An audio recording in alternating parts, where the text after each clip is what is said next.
The problem is that over the last 12 years, we haven't had a clear run at government. We've just been dealing with crisis after crisis. Is that not just the government's job, though? Yes, but come on, austerity, Brexit, Partygate, it's just been relentless. Were those not all crises of your own making? Oh yes, sorry, I was looking at the wrong list. I mean, COVID, war, energy crisis, it's just been relentless. So your argument is that you haven't had a fair crack of the whip. Not in public, anyway. What? Doesn't matter. The point is, we've got a lot of stuff to do, such as removing the cap on bankers' bonuses. Yes, indeed. As a government, we are now entirely focused on growth, such as the growth in bankers' pay packets. You're also cancelling tax rises that only a few months ago you yourself were arguing were vitally important. Look, when I was in government before, I believed something very different. But now, things have changed. What's changed? There's a new Prime Minister and I want to keep my job. In fact, you said that to fund all this through borrowing would be massively irresponsible, but now you support it. So were you wrong then, or are you wrong now? Why not both?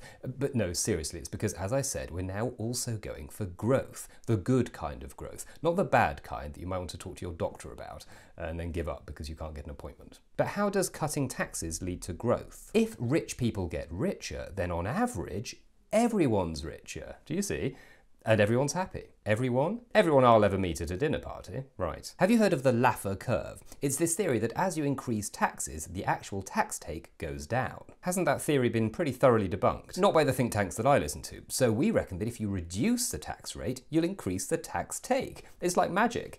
So if you like our attitude to taxes, we're having a Laffer. Where does all this leave levelling up? We still believe in levelling up, we've just changed the definitions of levelling and up to what? Well, it's now levelling as in destroying and up as in the north. Do you really expect all this to be popular? Sometimes being unpopular is the price for being right. Yes, and we've been trying to be popular for years now. It feels nice to go back to what we know. Fair enough. And look, if it doesn't work, we've only got about 2 years to funnel as much cash and influence to our mates as we can before we'll be asking them for jobs in the private sector. Thank you, Minister. Next up, as the government introduces an energy price cap, which means that bills will be more than twice what they were a year ago, we ask, when was the last time someone punched you in the face, then called it a massage?